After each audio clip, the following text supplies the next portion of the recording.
Hi, this is Tina Powell, host of In the Suite, where I sit down with top women leaders and some of the biggest names in the financial services and the wealth management industry. Together, we'll discover some of their best secrets and top strategies to grow a great business, build a strong brand, and lead teams in the 21st century. I hope you'll enjoy hearing their amazing personal stories of triumph, trepidation, and transformation in hopes of becoming better leaders ourselves. The time for you to lead is now, and you're in the suite.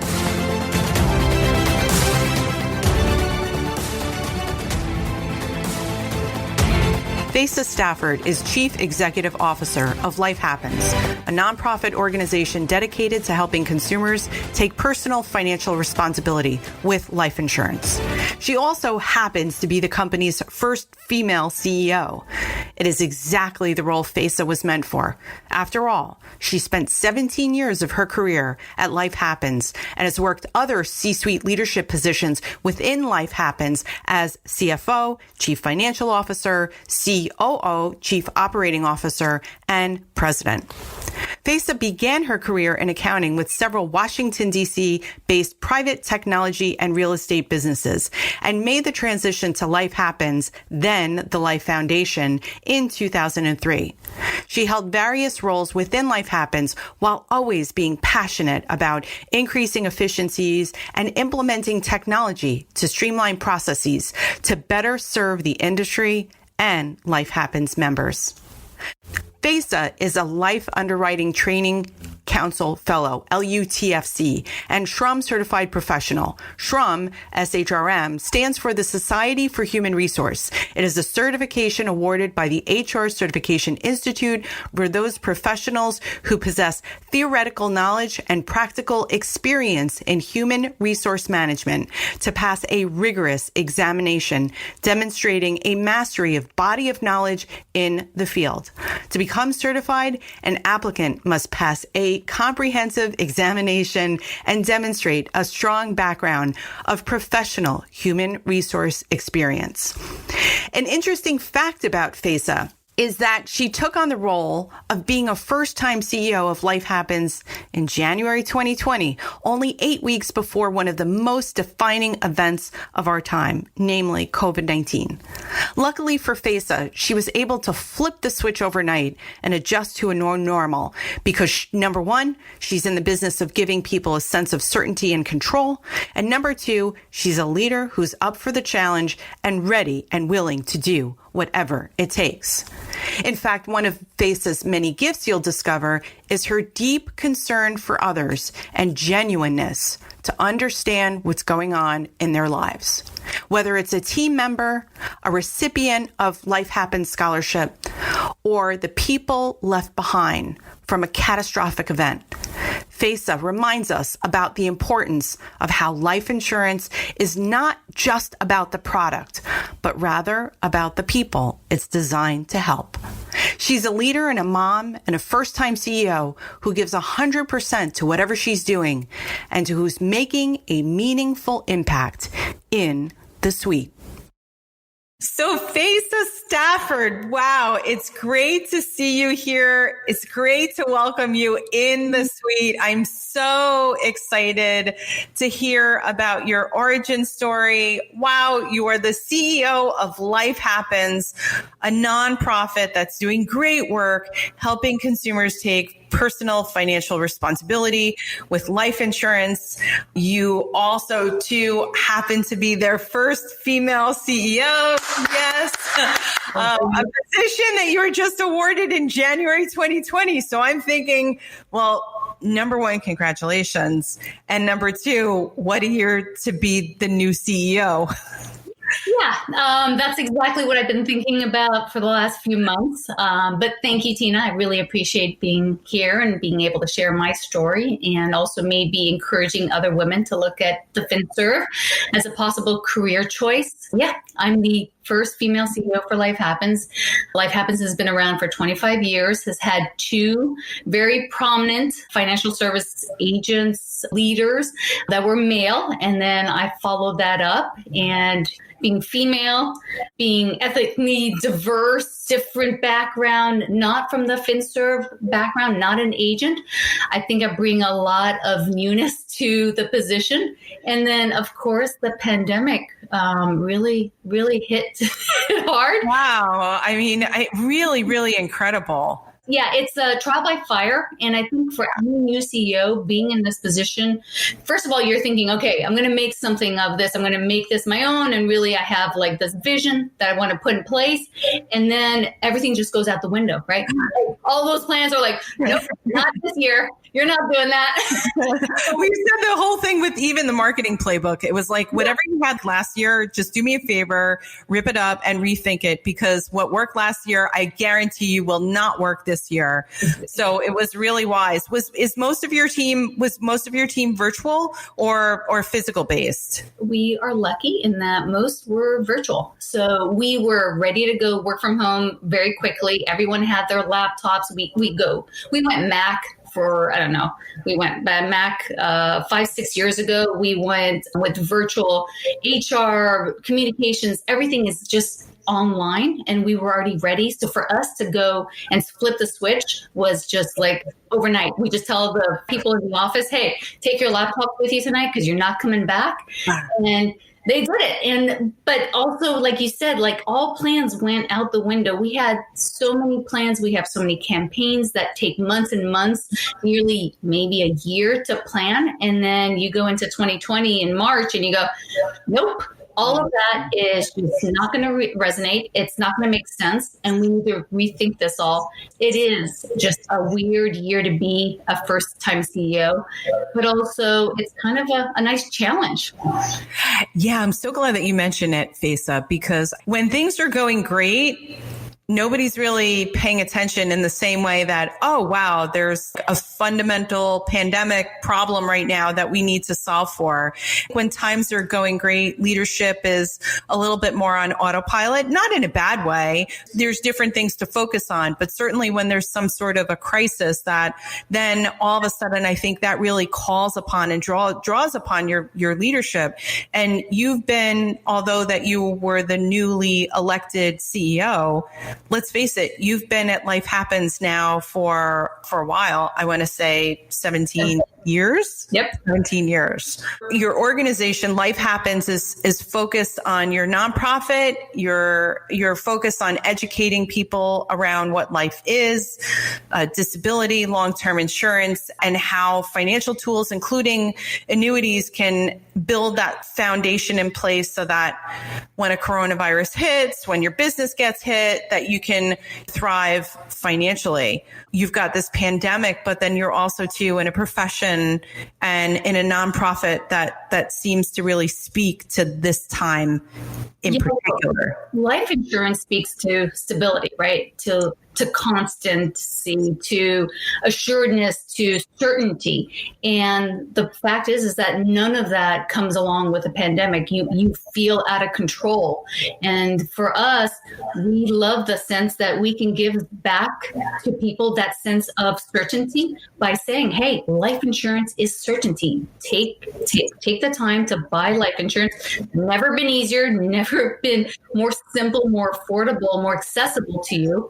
And then you can have that sense of control. And really for us, this all kind of wrapped into all of our campaigns. We do quite a few campaigns throughout the year, and we're in the middle of our latest one, Life Insurance Awareness Month, for the month of September. But that message of this pandemic has been a reality check for all of us really hit home. And so that's the message we kind of wrapped around our newest campaign.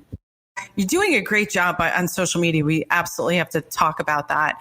So it is September is Life Insurance Awareness Month. Hence, we have Faisa Stafford here in the suite for September. It is September Life Insurance Awareness Month, but there's an opportunity for life insurance every day of the year and every month.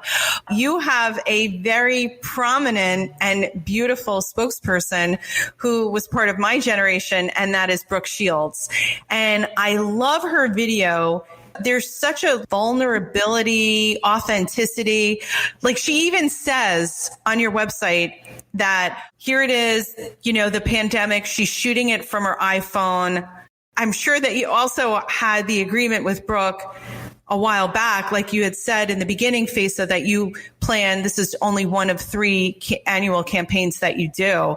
What was it like having to work with Brooke Shields during that campaign saying, well, Brooke, I know that, you're maybe going to be here, but now, things change. So get out your iPhone. Oh, it was so very different. It really, honestly, I'm going to credit our creative team because they had to pivot everything. So usually when you do that, when you hire a celebrity to be the face of a campaign, you're paying for a makeup artist, for the hair people, for lighting, for the staging, for every videotaping. You're not planning for the celebrity to pick up her iPhone, figure out how to screen record and then be instructed on scripting off to the side. It's really weird. So luckily for us, Brooke was our spokesperson in 2019. And so we had worked with her for 1 year. So she knew about who we're trying to connect with, what the message is all about. And she really, you can feel that authenticity that you were talking about. You can feel it. She believes in it. And I will say, as an aside, she bought life insurance before she was married, before she had kids. She knew that it was just part of a stable financial plan, that she needed that product. And so she truly believes in it. And so that comes through her tapings, that comes through her message. But when we found out in March that we weren't going to be able to face-to-face tape her in New York in a studio, our team talked to her and we kind of said, okay, where are you going to be? And let's figure out how we do this virtually. And she told us where she was going to be. We talked about lighting. We did some FaceTimes trying to figure out where to position her and having her tape herself on her iPhone and making sure she can read the script without her glasses on and everything. But she was phenomenal. She took to it. She might not want to tell other people she's done this. Now she doesn't need lighting. She doesn't need hair. She doesn't need all those folks on the stage with her. She can do it. But she did it from her home. We virtually connected with her and made sure that she could do the taping and made sure everything behind her was beautiful. And she did a phenomenal job. But the interesting part about Brooke, as you mentioned, she's part of your generation. Yeah. That's the good part. She's not just part of your generation. She's part of everyone's generation. Everyone says what you just said. She's known for being an actress. She's known for being a model. She's known for being on, Jane the Virgin, right? For my teens. Everyone knows her. And so her name and her face and her eyebrows really get noticed. And so that really helps us resonate with this broad demographic of the United States and even internationally. And all of that relates to this one thing that they call a Q score. I don't know if you're familiar with it. No, I'm not. So it's kind of grading a celebrity on their reach. How many followers, friends do they have on all these different social platforms? How well known is their name, their face? How much time have they had on TV, movies, and everything? So they kind of collect the score, and her score is phenomenal. And also, the good part is she believed in our message. So it was kind of like the stars aligned for us. Even with the pandemic happening, the stars aligned for us. It's such a great campaign for those of you listening right now. I will give you the hashtag is Liam20, LIAM. That stands for Life Insurance Awareness Month, Liam20. And then here are the Twitter handles. Life Happens, one word, super, super easy, great handle. Faisa Stafford is also FAISASTAFFORD, and Brooke Shields is Brooke Shields. So I really did enjoy. You can tell when you've been such a Brooke Shields fan for ages, when a message is coming from the heart. And even I remember years ago when she first had her children, that she was very vocal about, the changes and a little bit of the postpartum depression. And she's just someone that doesn't sugarcoat what the real things are. And I love the way that she talked about it, even in her video on lifehappens.org, is that she mentions is the financial curveball that everybody was thrown as a result of the pandemic. And so one of the things I think emerging from this crisis is that life insurance is one part of how do we become more stronger, resilient, because this is one curveball. So what would be your advice? What are you seeing right now in terms of ways that we can be more resilient and be stronger going forward? Brooke's right. It's been a reality check for all of us. I think you're thrown something that we haven't seen in 100 years, and people kind of reset themselves. The great part about having a pandemic from a life insurance perspective is that it makes us have those conversations that we might have avoided in the past. Folks are more open to having these discussions with their loved ones about where are we financially and what's lacking. And previously to 2020, because we did a study in early 2020 in January, and it was talking about how people just were running away from the table if finances came up, or, would find any excuse, even pretending that they're sick, to just avoid talking about money in general. And once the pandemic hit, we saw that completely shift.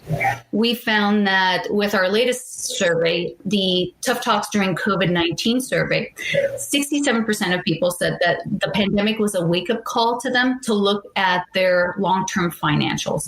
And what does that really mean? It means we're having these discussions now because we know that we're not immortal, that we do have an expiration date.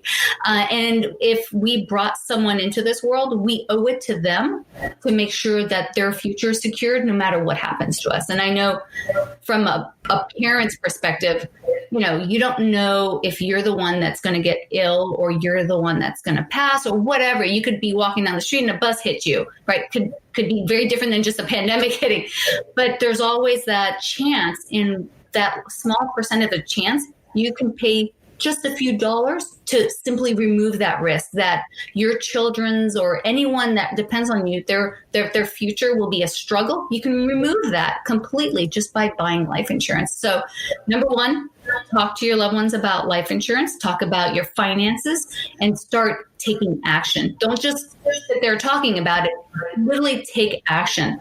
It has never been easier to buy life insurance, to get financial advice. Everyone's on Zoom, everyone's online, and the application process for specifically life insurance is simpler than it's ever been. So now's the time.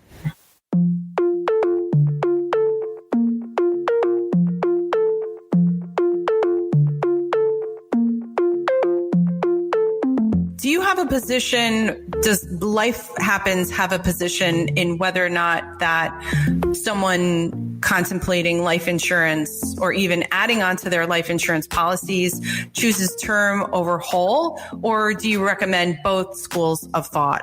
It really depends on your situation, your financial situation, your goals, your dreams, who depends on you, and what you're looking to get out of life insurance. There are reasons why you would buy term only, and it makes sense for a lot of people. It makes sense for the younger group, right? When they're healthy, young. But then also, you want to make sure that when you do buy term, that you buy the option to convert it at some point, or you look into whole life as your life situation and your life stages changes. It really simply depends on your needs and your long-term goals.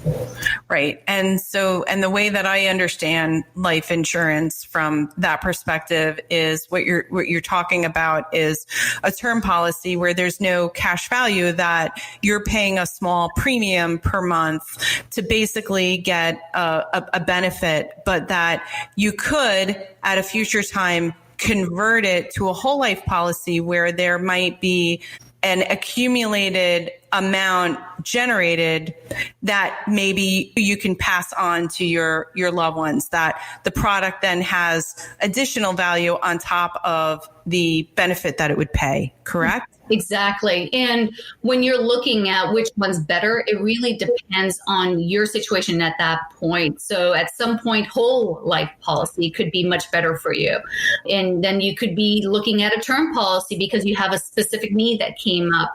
It really depends on your situation. But my best advice is talk to a financial advisor, because they are experts that have spent years and years studying all these products and how they best work for your situation. And they can give you that best package of, maybe it's a mix of term and whole, maybe it's one or the other, but they can best provide you that input so that you can buy the insurances that will see you through your life stages, not just a certain part of your life. Right, because a big piece of research or a fact that I found on your Twitter as I was looking through the Liam 20 chats was the average American believes it will take 8.5 months to feel comfortable with their financial situation again due to the impacts of COVID-19.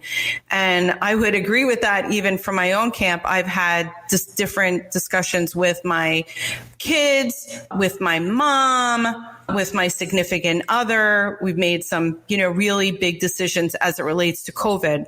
I want to circle back to what you were just saying about the life insurance and the ability to have the whole life policies and the term life policies together and to seek with a financial advisor when you need that kind of guidance. And that guidance needs to be around your individual situation. As females are trying to vet certain financial advisors, how do they vet that core competency in a financial advisor to know that they're not being sold a bill of goods and that the person that they're dealing with is acting in their best interest and the right choice? How do we make sure, how do we reverse engineer for that right choice right from the starting gate for those women listening right now? I would recommend you go to lifehappens.org. Our website has a collection of agents, and they're primarily from the National Association of Insurance and Financial Advisors. There is a set of ethics and code of conduct that they adhere to, and those advisors are known for their fiduciary responsibilities to their clients. You want to make sure also that when you're talking to an advisor, get your own set of baseline numbers, right? Look at your needs for life insurance so that you have a starting point. So when you're starting to talk with an advisor, you kind of feel comfortable with what you're looking at, what your needs would be until you get deeper into the weeds of your finances. And again, I'll plug our life insurance needs calculator, and it's at lifehappens.org. You simply just plug in some numbers. It's 4 quick steps, and it gives you a baseline of your life insurance needs.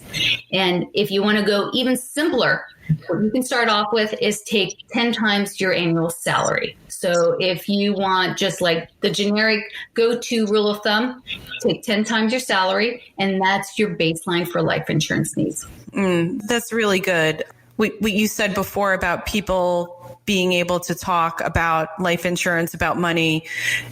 If you mention that now at the dinner table, nobody's going to look at you and say, Mom, what are you talking about? Now with coronavirus, it's like everything is a conversation now. And so there's different ways to talk about issues. And I like the fact that there are more resources now, more than ever, and calculators. So ladies listening right now, do some of the legwork on your own. The site happens to be extensive and it has a nice UI from a marketing perspective. I'm going to add those 2 cents from a marketing perspective. There's great UI, UX. And I would give a shout out to the Twitter chats that I found on social media for lifehappens.org. You don't see a lot of, from a marketing strategy, Twitter chats, I feel is so underutilized right now. And yet it's a great opportunity. You can build some identity. You took stats very well. Again, big shout out to your marketing team. They took stats. They created visuals around it. A great way to get it into the feed. And there's lots of interactions. I think that people are more comfortable talking about these types of issues in a virtual setting anyway. That's funny you say that. So from that same survey, Tough Talks during COVID-19, we saw that there has been a peak, a marked peak around the conversation around life insurance, and specifically on Twitter. That is where it's happening. And it's not being led by journalists. It's not by the media. It's by people talking to other people, trying to figure out what does this all mean? And really the appeal of life insurance has never been more apparent to consumers because their lives are on the balance, right? They're trying to figure out, okay, am I going to make this, am I going to make it through the pandemic or not? And what happens if I don't? The remote chance that I don't. And so life insurance is really appealing. And once we kind of clear away some of these myths about how expensive it is or how hard it is to get, then folks understand this is easy. I can afford it. It's like you can get it for something that's equal to your Netflix subscription, and you can apply online. Right now, you can get it with no blood draws. So if that's something that's standing in your way, a lot of companies are taking that out of the mix, and it makes it so much easier. Even for us as a family, my husband got a brand new policy this year because we pulled out our policies, we reviewed it, and he realized he didn't have to get a blood draw, which is it was something that was standing in our way again. So he got a brand new one. And then my two girls, same thing. I got them whole life policies because I just wanted them to be insurable for the rest of their lives. And I knew this was the time, and it was simple to do. Wow, they're lucky that they have a mom like you that have just prepared them at an early age, because that, I think, is the name of the game. Why do you think our world got it so wrong? There's so much that goes into that. That's like a loaded question. I'll pick it apart as best I can. So number one, I really think that financial literacy starts at home. And if your parents aren't teaching you about it, you're not going to prioritize it. And I personally did not learn it at home. So I had to learn this on my own. I went to school. I did a lot of accounting. I am in the industry. So a lot of this I've learned on as I go, but I am for sure giving my kids every bit of information, every piece I learn, it passes down. And I know for a fact that when I told them that you were insurable for the rest of your life, my girls felt assurance, like, that's a sense of relief.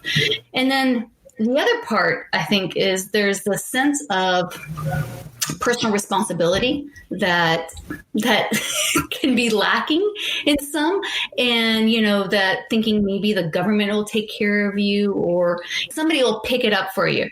That isn't the case. We're seeing now. You're obviously seeing that it's up to you, right? This is all going to fall back on you. So if you want something to be taken care of, as women, we always do. We want to make sure everything's taken care of. This is it. For life insurance, that's how you take care of someone you love. The government and, funds that way, everything that you had assumed would be taken care of by the government, you can't rest assured on that being there when you need it. So instead, take the small step, buy life insurance, get your finances in order, make an emergency fund, and teach your children. Teach them. Wow. We're going to talk a little bit about the financial literacy, because I was really moved by one of the stories that I found on the website as well. And maybe it's a good time to discuss it. A core part of your platform is financial education. And to your point, it's something that, it wasn't really taught in school. We didn't have access to the internet, the dialogue. I think now the nomenclature, the words that we use to describe, even the pictures, right? The identity to bring these concepts to life.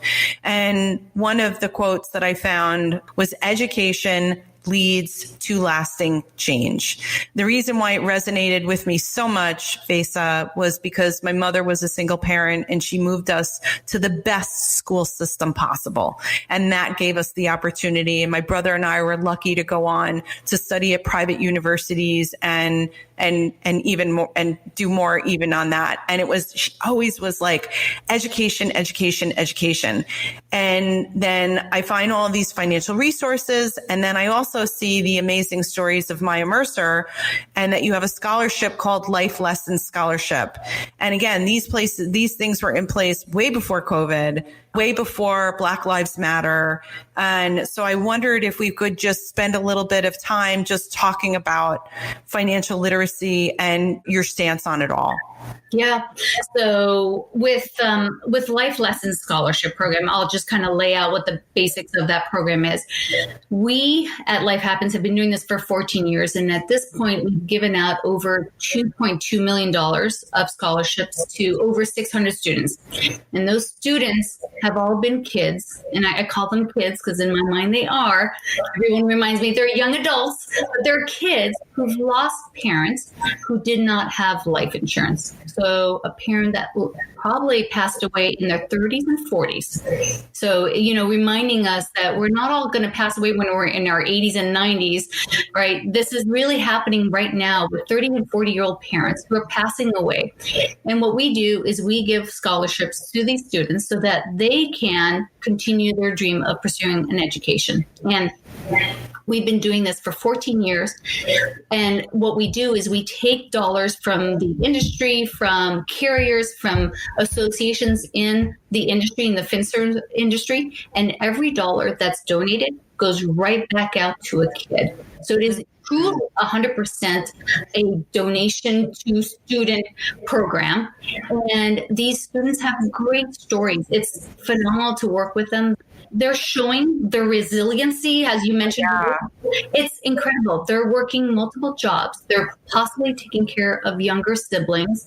Sometimes the parent they lost is their only parent that they had.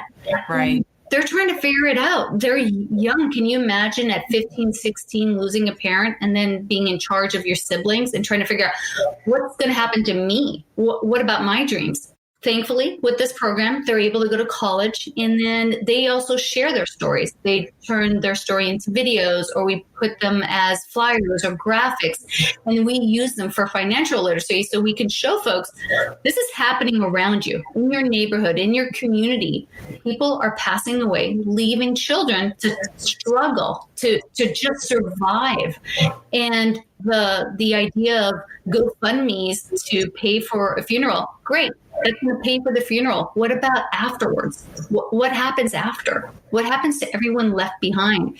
And I feel so privileged that this program has been able to change the lives for so many people, but also educate folks that you're not going to live forever. It's so simple to do and buy life insurance when you're young and you're healthy.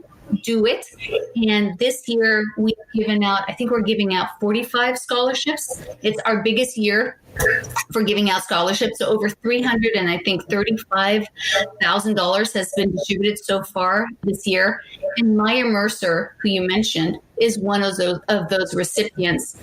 And I'll just go a little bit into the story because it's really touching to me to say we're making these differences. So Maya was a teen, still in high school, living with her mom, some siblings, and her dad, who had built this career of a security company. He built it from scratch. And at some point, I think he had over 25 employees working under him.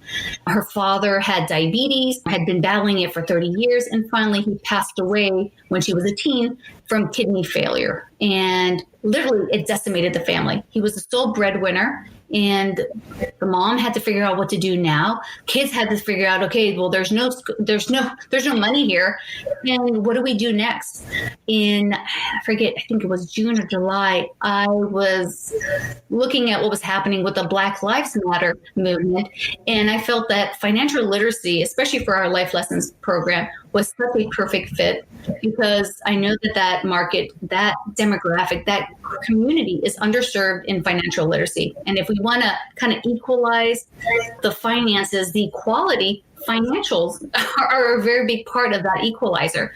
So we selected Maya Mercer as an extra scholarship recipient, and we wanted to give back to the Black community specifically. And I'll just say this as an aside. Our Life Lessons program is really well-rounded in representation of all ethnicities, but I wanted to make sure that we showed something that is helping that community in a very clear, definitive move.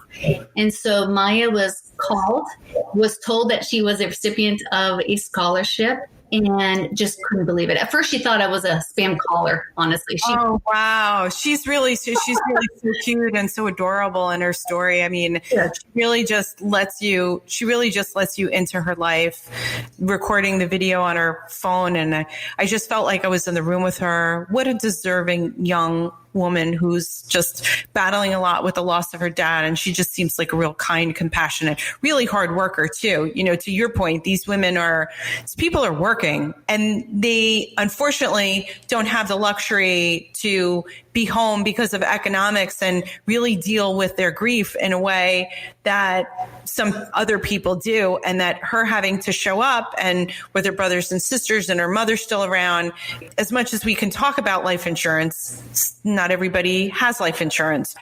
And believe me, Maya and the many other hundreds of students, when they're at that age, when they needed life insurance, for a fact that they're going to buy that life insurance. And also they're going to tell their children why they need to buy life insurance. It's kind of building a new generation of people who see the value in life insurance. One other thing I'll mention is that talked about these students sharing their stories. One interesting thing is that sometimes they come back full circle. So just recently, we hired one of our previous winners, and she's a graphic designer for us. So she's working part-time. She's in Texas and doing a phenomenal job for us. She just graduated, so she was looking for something and had great graphic design marketing skills. So it all comes full circle.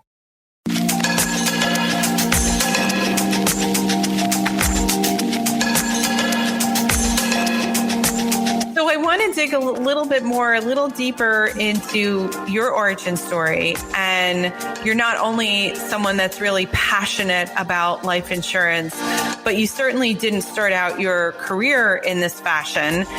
You were in accounting in Washington, D.C., and you were working for a private technology and real estate business.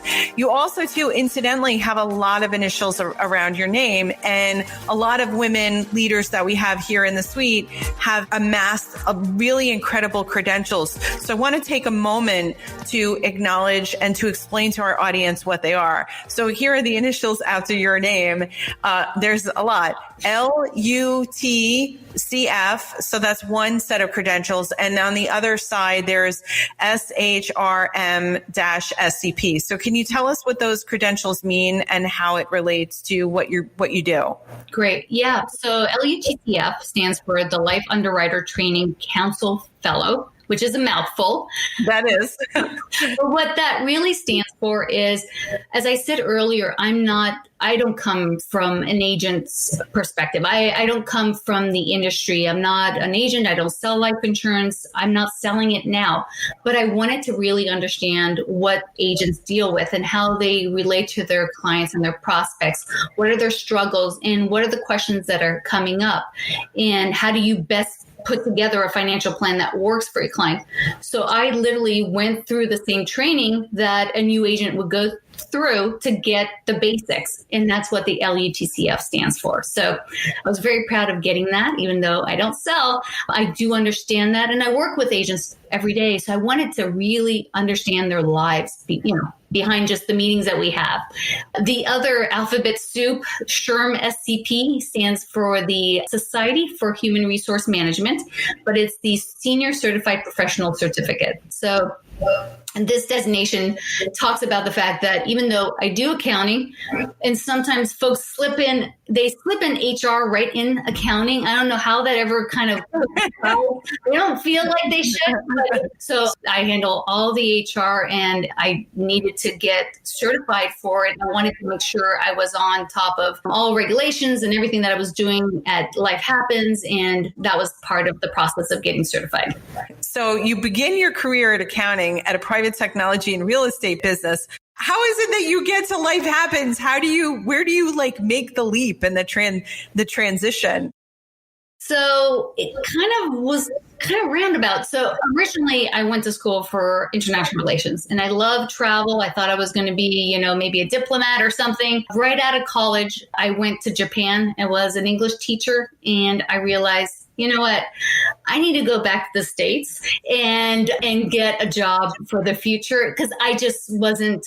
I was a female in a very small town in Japan, and talking about females being underrepresented in Japan, I was really underrepresented. I was a female, and it wasn't my home. So came back to DC. And then started getting accounting jobs and realized this is for me. This is something I'm very good at and makes sense to me. And I went back and got my accounting credentials.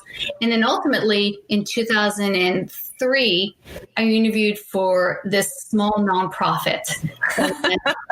I like, and you guys can't see right now, but Faisa's giving the air quote sign, small nonprofit. And it felt like, okay, I wasn't really looking for a nonprofit job. I was looking for more accounting, but this had it. And then I just fell in love with the people. The people that were interviewing me just really made it feel like home. And I felt like the mission that they were driving to was going to mean something. And I fell in love with it. And I've stuck around because it resonates with me. I feel good every day waking up and knowing I'm making a difference. Like the Maya Mercer Scholarship. Yeah. That feels good. You want to feel good when you do your job. It's not something you just want to say, okay, well, those are 8-hour, 9-hour days and I did it and now I can live my life. I feel like this gives back, and ultimately I can be proud of what I do. My kids can be proud of their mom. This was home for me. Yeah, it's interesting that you hit upon the idea of a nonprofit not being initially in your purview. Certainly with coronavirus, we're giving more intention to our lives. And so maybe nonprofit, maybe B Corps, maybe it is really important that we align where we're at and what will enable us to do our best work. You've been at Life Happens for more than 17 years, but you've had a lot of roles while you were there. You've had the CFO role, you've had the COO role, you've had the president role, now you're CEO. And there's a saying that if you want to be successful, pick any idea and work in it for 10 years. But there's still the grit, and people change, and let's face it, organizational behavior is its own discipline. HR, there are things that just happen at work that, we've had some women in the suite, and people make decisions to leave companies because of personnel issues and lots of other political factors. So how is it that you were able to stay somewhere for 17 years? What is it that you think that made you stick? And were there times, because there are people right now listening to this broadcast and saying, should I stay? Should I go? It's coronavirus. It's a good time for me to reevaluate my opportunities. What would your advice be for that? The reason why I stayed at Life Happens so long and have been happy staying is because, like you said, my roles have changed so many times. I've been able to, with Life Happens, we're a group that allows you kind of to find what really fits you and what resonates with you. And I've done projects that I just loved. And I said, okay, these are great. Like, this makes me feel good about what I do. And luckily, almost every year there's a new project, right? Like the imagination and the creativity is unlimited. And so every year working with these professionals, and that's what I'll call my colleagues, they're professionals. They've been giving back to me and making me a better person at work. And I would say just at home too, personally, but really like honing my skills. I'm not a creative person. I don't have a creative bone in my body. By osmosis, I've been picking up on what my team is able to do. And every year I'm able to kind of add a new part of to my skill set. It's just been really rewarding. And I wouldn't have stayed with an employer or a career of this magnitude for so long if I didn't feel I was growing. That's really what you want. You don't want to be just the same person you showed up 17 years ago when you interviewed for that same position. So if you feel that way, that's not the right position for you. This, of course, It's never good to leave an employer in the middle of a pandemic, I guess. But if you feel like you really are the same person you walked in that door, however many years when you started that position, that is not the position for you. That's such great advice. That growth opportunity and those positions have to really align. What I also wanted to say is the fact that, with regards to your team, it feels like they're really behind you. You're the first CEO. And I do want to mention on this broadcast that the reason why you're here in the suite is because of someone that you work with, that Nate McGrath actually contacted me and he said, Faisa Stafford, check her out, check out lifehappens.org. And I was like, wow, really impressed by your experience and your ability to be somewhere for 17 years. And I'm talking to you right now and you're full of life and energy and you look beautiful and you're vibrant and you've been somewhere for 17 years and it's coronavirus. And these are exactly the types of stories that we want to showcase. People going up to bat for each other, saying, you know what, I recommend that person. I want to be a sponsor for that person. But traditionally, the CEO and the C-suite is not fully represented from the female perspective. Let's face it, there is a little bit of a gender gap. Was it ever an issue for you? Or was it just that you had the Nate McGraths of the world that you're lucky enough to work with, like a great team of people who said, here's the mantle, we want you to own it? Oh, no, it's always been an issue.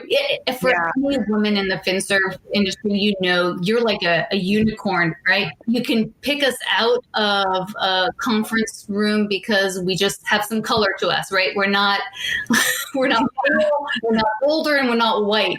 We're all white. The interesting part is that team mentality has always been there. At least for the people that I've worked with, it's always been bigger than just one person, bigger than just a collective group of people at the C-suite. It's always been about life happens and what we can do. And so, I love hearing that Nate put us in touch. No, I don't even know that you even know that, but no. I just had to say it because we talk about advocates and sponsors, and this is a perfect example. And I love it. It's such a great success story to have someone from your company to go up and bat for you when you're not even in the room. And I would say that they're not just batting for me, they're batting for Life Happens, right? So everything that they do, it might not be putting us in touch. It might be somebody else on the team. It might be connecting other people. Really, the team that we have at Life Happens is truly, they're big believers in the good that we do. Going back to your original question about, being a female, being in the FinServ and being at that C-suite level, I will say that at the beginning, it was extremely hard because what I was doing was trying to fill a role that I saw emulated by other successful folks in those roles, but they were all male. And so what you find is that you either have to really conform yourself to a male stereotype, like buy the blue blazer and wear those pumps that have to be black or what have you, and really try to pretend to be someone else, or you become yourself. And a few years back, it just became like you just knew who you were, right? You finally get to at some point but it's hard to get it's hard to get there because you don't want to shock the system either, right? Yes. We come in and we're like, okay, how do you gain acceptance quickly and just make it when people are in transition, they're going through grief. Yeah. Right. And so I would have done what you would have done, what you would have did. So when was that turning point? Like, when does a female CEO feel like she can bring her whole self? I'll say when you are proud of how well you're doing. Me personally, I've always been someone who gives 100% to what I'm doing. And so when I'm at home with my kids, I give 100%. When I'm at work, I give 100%. And I don't feel good if I don't give 100%. And once I realized that 100% was good enough, that I said, you know what, I am kick-ass. I am really doing well. Look at me, and be proud of that and be able to almost like boast, say, hey, look what I've been able to do. I felt like at some point my work was bigger than what I look like, what I stood for. It's really just look at what I've been able to do.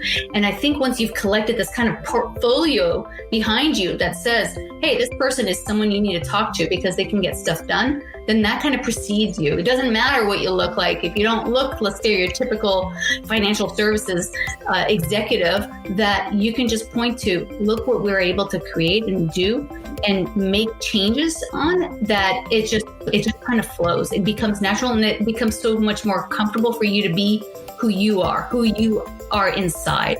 And I think that comes through just naturally. Like, people can see when you're authentic, when it's really you talking, or if you're just doing the talking points that you've been handed.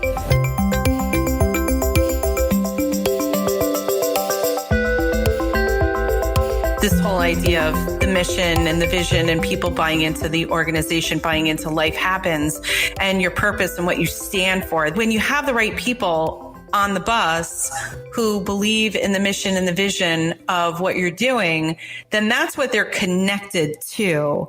And so every business leader is going to articulate and execute the playbook around that quite differently.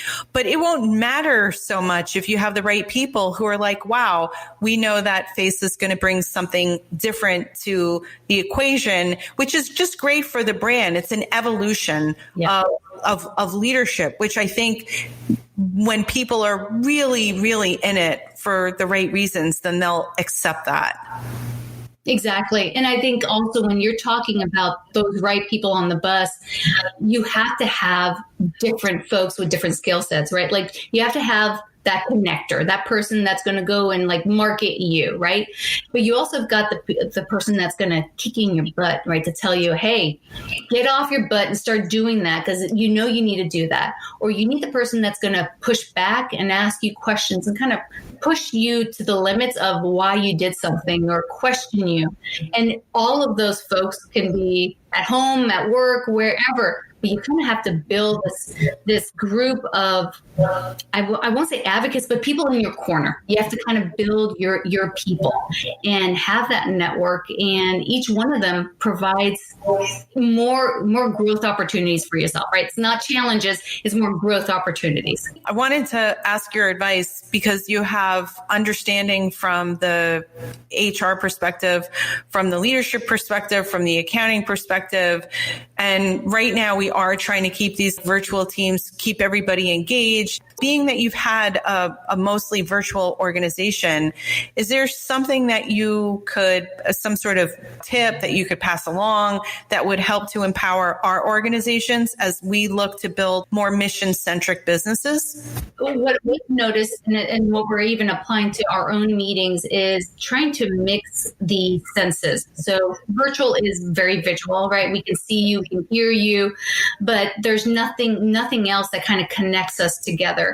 And what we're doing is, when we have meetings that are important meetings, or meetings that we really want the group to collect together and brainstorm, or really feel like a team rather than they're just little like satellites from this hub, is that we've been sending them packages, like little gift baskets. There's a snack, there's some drinks, there's maybe a mask, some wipes, whatever you need for the pandemic. But we're also then saying, hey, okay, now let's do a toast, and really kind of interconnecting all those senses so that you feel fully immersed in the meeting, and really giving them the option to turn on and off their camera. Because we've noticed that the longer you ask them to keep the camera on, the more likely they'll never turn it on. And you say, hey, turn it off whenever you want to break and you just want to kind of just relax or kind of slouch, right? And be comfortable, and then turn it back on. And so you see them doing that more and more. I think we just have to realize that this is not going to change anytime soon. And if you're watching everything about the vaccine and travel, I saw you traveled recently in a plane. Yeah, I got on a plane and it was the best experience. Shout out United and the great people working. The trip was amazing. I would do it again in a heartbeat. Really? Okay. So yeah. Were there many people on the plane? I would say like the pain from the plane. There was no pain on the plane. So there was about what I'll say about 60% occupancy. Okay. And there was that middle seat that was guarded. What I loved is how they paid attention to every single touch point of the client experience. From even before you checked in, I was getting text messages. I was getting emails. When I approached the gate, that there were plenty of people to talk to. When you get to the gate, it was no longer is the plane loading from, oh, you're in group 1. And it is like, we are loading from the back of the plane and this is how we're doing it. And everything they passed out was in a package. And I think right now is the time to augment your process. I love what you just said on the Zoom stuff. Oh my God, I can't wait to use that. Thank you. But that's the kind of stuff they said, okay, wait, now we're in this world, rip up the old playbook. They even recorded an additional safety video. The questions that they asked are different. The nomenclature, the words that they use, how they greet you, how you're seated, how they check in on you, everything changed, but in the best way. And your point about them having all these different touch points, that's exactly right. Like that's what we need to do because we're not having that face-to-face interaction as we did in the past. You can't rely on feeling that energy flow. So you got to make it up in some other ways. You got to find those ways to connect. And that's what you got to do. You got to find ways to make the Zoom call more interactive and more immersive and more also enjoyable, right? Like, of course, everyone's doing those happy hours and we do the happy hour and the coffee breaks.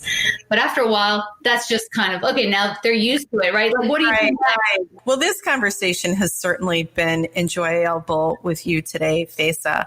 I wanted to ask you we have one more question, but before we get to that, our last question, what is the best way for people to get in touch with you and to follow all of the great things that you're doing on lifehappens.org to get the calculators and some of the resources and even apply for the scholarship? Lovely. So you can send me an email. Easiest thing to do is F Stafford. So like my first name, Faisa. So F as in Frank, Stafford at lifehappens.org, or connect with me at LinkedIn or Twitter. And then also just the website, lifehappens.org. You can find all of our contact information on the Contact Us button. And again, I was really, really impressed with everything that you've been doing, Tina. It's been enjoyable to spend an hour with you, and hopefully with everything that I've shared, it's maybe help some other women out there who are looking to grow in their careers or personally. Looking forward to hearing from folks. And I've learned so much from you on this broadcast. It's a great way. I know that I was already in contact with my life insurance agent because there's additional policies from the business perspective, from the messaging side, there are media policies and things to protect. So I was looking into hey, we have a podcast, we've got a new platform. So our last question, Faisa, is that we ask all our guests here in the suite is whether or not that they have like a mantra or a physical object or a ritual or a practice, because we're all trying to channel those inner superpowers in the suite. And there are some conversations, there's some times when we just got to bring it. So what is that for you? How do you have anything special that your go-to? About 2 years ago now, I started doing mindful breathing. And that really has changed the world to me. It just brings me back to my core. So mindful breathing, box breathing. I don't know if anybody knows what that is, but it's inhale 4, hold for 7, and then exhale 8, and then keep going. And that really just recenters you. So when I feel overwhelmed, when everything's just crumbling, when the pandemic was happening and I'm like, all these plans were being thrown out the window, I was doing a lot of box breathing. That is great. I've never heard that before, ever. I'm definitely going to look at this. We are going to include this in the show notes, ladies and gentlemen. And Faisa Stafford, good luck to you. Thank you for all of the work that you're doing in lifehappens.org, and just to help people like Maya Mercer and all of the, just reminding people that we live in a different time right now. Have conversations. At least if you get anything from this broadcast today, it's just to have a conversation around the people that you love. Faisa Stafford, thank you so much for being here in the suite. Thank you, Tina. Really loved it. You're listening to In the Suite, a podcast that shares amazing stories of women in business in the financial services and the wealth management industry. Our producers are Tina Powell and Kevin Hirschhorn. Our editor-at-large is Kevin Hirschhorn. Our content writers are Simone Brathwaite, Carmen Varner, and Tina Powell. Our research and technical assistants are Natika Upridi and Rachel Powell. Want to get the show notes from today's episode? Just text the word In the Suite, INTHESUITE, all one word, to the number 55444, and you'll receive them right in your inbox. In the Suite is sponsored by C-Suite Social Media, a digital marketing and social media agency for C-Suite brands and leaders in finance and technology. You can visit csuitesocialmedia.com to learn more. And thank you so much. We are so grateful to you. Thank you for listening and subscribing. We've got listeners in 338 cities and 21 countries as of today. Please let us know how you enjoyed this episode with Faisa Stafford and share your thoughts on LinkedIn and Twitter using the hashtag InTheSuite. I would also love it, and it would mean so much if you left us a 5-star review on Apple, Google, Spotify, or wherever you listen to this amazing episode with Faisa Stafford. You can connect with her on LinkedIn and Twitter at Faisa Stafford. That's FAISASTAFFORD. And follow Life Happens on Twitter at Life Happens. And always, if you would like to share the name of a rock star female woman in financial services we should interview in 2021, please send it to me at Tina@C-Suite Social Media. We are already into the first quarter of 2021. We have amazing guests planned. Again, we're so grateful for you listening and subscribing to In the Suite.